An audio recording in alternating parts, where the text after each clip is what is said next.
இல்லைன்னா போய் காடியில் உட்காருங்க. ம்.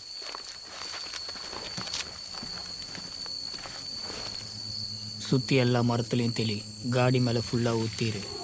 நம்ம நேரம் நல்லா இருந்தால் அவளால் இதை தாண்ட முடியாது. ஒரு வேளை தாண்டிட்டா இதை வச்சு சமாளி. அவளை ஏதாவது ஒரு மரத்துக்கு கொண்டு போயிரு. இதை வச்சு அந்த மரத்தோட அவள் கழுத்து கட்டிடு. முடியாத பட்சத்தில் ஹார்ன் அடி, நான் வந்துடுறேன். அப்போது நீங்கள் இங்கே இருக்க மாட்டீங்களா ஜி? இவ்வளோ நடந்ததில் நம்ம ஒரு கேரக்டரை மறந்துட்டோம். அவனை இந்த காட்டுக்குள்ளே தான் பார்த்தேன். அவன் மாட்டினான்னா அநேகமாக எல்லாமே தெரிஞ்சிடும். இங்கேயே இருந்து பார்த்துக்க, யாரையும் வெளியே விட்றாத. துப்பாக்கி பத்திரா எஸ்கே. சரி.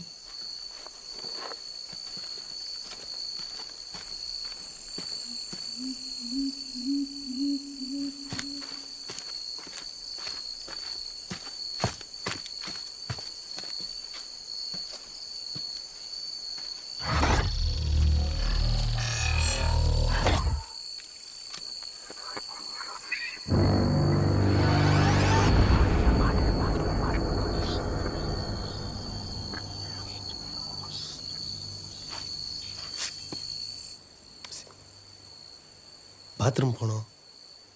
இதெல்லாம் முதலே போயிட்டு வர மாட்டீங்களா? எனக்கு இப்போ தானே வருது. வெயிட் பண்ணுங்க, அவர் வந்தோன்னு போகலாம். அது வரைக்கெல்லாம் தாங்காது, வெடிச்சிரும். சரி வாங்க, நீங்கள் வெயிட் பண்ணுங்க, நான் கூட்டிகிட்டு போயிட்டு வந்துடுறேன். ஐயோ, என்ன தனியாக விட்டுட்டு போறீங்க? கொஞ்ச நேரம் தான், பயப்படாதீங்க. உள்ளே சேஃப் தான், வெளியே தான் ஆபத்து. நாங்கள் போயிட்டு வந்துடுறோம். ம், சரி, பத்திரம்.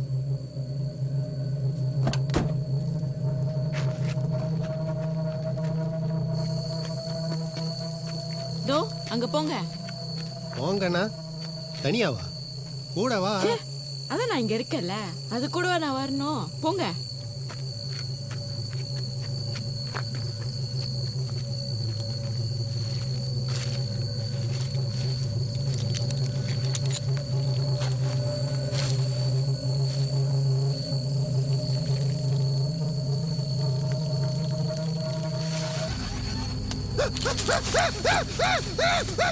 யோ செந்தில், எங்கேயா போறீங்க?